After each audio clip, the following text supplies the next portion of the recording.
Hey folks, welcome back to Horse Pen Ranch and the Horse Pen Ranch channel. Hey, today we're gonna finish our part 2. Here's our bacon of making bacon out of pork belly, so stay tuned. Don't miss out.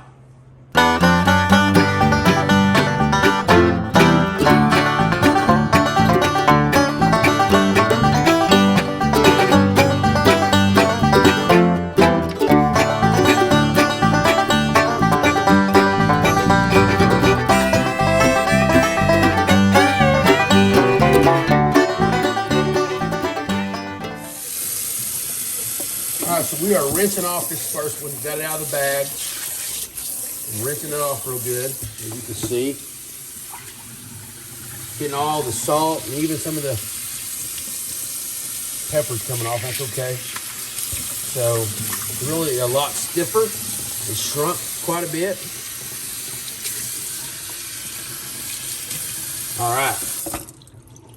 What I'm going to do is I'm going to let this soak in this water for about 30 or 45 minutes, okay? And that's the plan right there, because it helps get a lot of the salt out, and that's why we're doing that. This is what one looked like in the bag. You can see, I want to show you the moisture here. So these were dry, if you remember right. Just had some salt and some sugar, some pepper, and look at the amount of liquid in that right now. That, guys, that all that liquid is from the actual meat. It's drying it out, it's curing it out, and so there you go. All right, so we're gonna rinse this off, put it in some water as well. What that does is you can take it after you rinse it, you can pat it dry, and you can throw it on the smoker, okay? You can do that, but this helps get some of that salty. It's still gonna have a salty because it's bacon, right? Bacon's a little salty, but this will help get a lot of the salt out. What you can do to determine if you want to do that or not is you can take this, you can rinse it off real well, you can slice a little bit off of it, and you can throw it in a frying pan and just taste it. Because I mean, it's cured right now, it's not smoked. You can taste it and say, okay, is it a little salty for me? Is it too salty, not enough, whatever? And so most time I've discovered that it's a tad bit salty, so I like to give this water bath and let it soak for about 30, 45 minutes. So we're gonna get this in the water bath, and we're gonna start a fire, and we'll get right back with you, so stay tuned.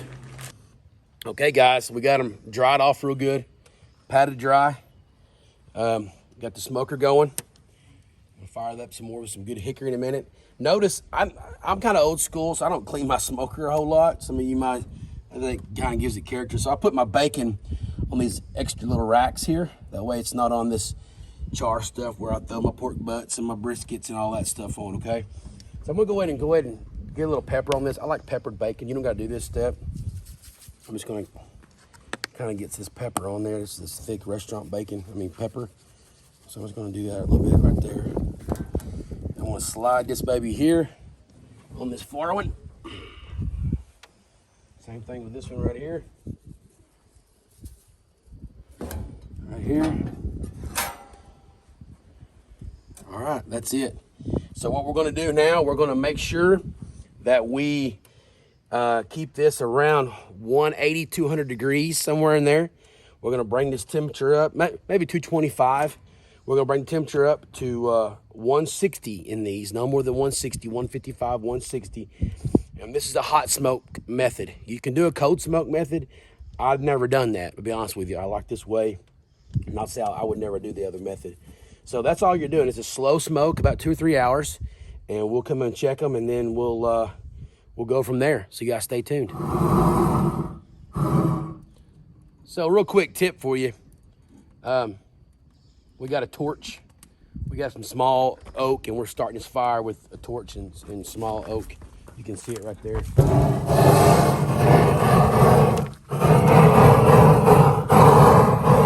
We do not use any lighter fluid. We don't use charcoal briquettes. I've used hard lump charcoal, and I've got a video on how I build fire from last summer. You can check it out in my earlier videos. But this is how we do it. Kind of keep some good color. We got some hickory that's pretty green, and this is where we'll get our smoke from, okay? This is where we get our smoke from. And so this will be oak started with some good hickory on top. give this bacon a good smoke. Now, you can, if you have a pellet smoker, if you have a electric smoker, a propane smoker, whatever kind of smoker you have, you can do this with that too. So I don't roll that way, but you're more welcome to do that, all right? So there's just a quick tip for you.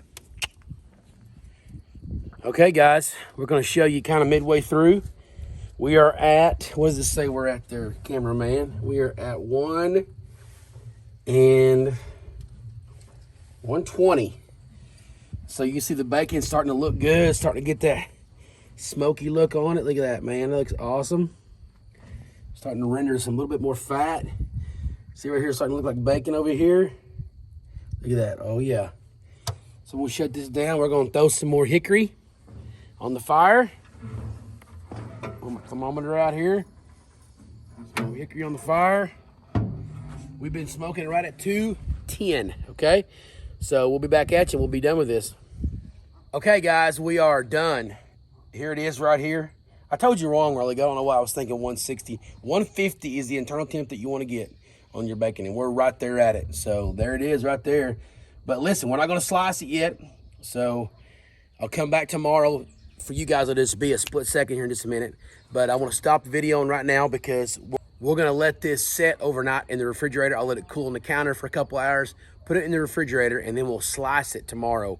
It's easier to slice when it's nice and cold. It's not as easy to slice when it's fresh off of the smoker. But that's it, guys. We'll wrap it up in about 1 pound packages or so, put it in the freezer, but we'll fry some up and do a taste test tomorrow. All right, guys, this is it. We had the refrigerator for a day, and this is the final product. Take a look at that right there. Take a look at that bacon right there. Excellent, right? Now this is actually can be ate just like this. So because we hot smoked this bacon. We got it to 150 degrees, so it's almost like a smoked meat. No, but what I'll do, I did fry this when I sliced that pretty good slice. See there? I'm gonna do a taste test for you because I always do a taste test, right? Here we go. So good. So good. You can taste a little of that pepper on top. It's not spicy. We did put red pepper in it. We put black pepper in it. And then of course the salt and the sugar to cure it. Not too salty, perfect, guys. Try this at home. Listen, this is not that hard to do. Find you a place that you can get some pork bellies and do this. What I'll do with this is I will slice it with a slicer. Now you can take it on a cutting board and you can slice it with a good knife, no problem, you can do that. But I'll package this in probably somewhere around 1 pound packages or so, put it in some freezer paper, wrap it up, and throw it in the freezer. And I'll have, I don't know, I'll probably get about, at least 10, 11 packages of bacon out of this. So it'll be awesome. And also, one more tip, the ends and pieces that you get, the corners and stuff, save them. Put them in a different package and throw them in your beans. That make excellent meat for your beans. Hey, thanks for watching. I hope you learned something. We really appreciate you watching. If you haven't subscribed to our channel, I ask you to subscribe. And as always, we'll see you next time on Horse Pen Ranch.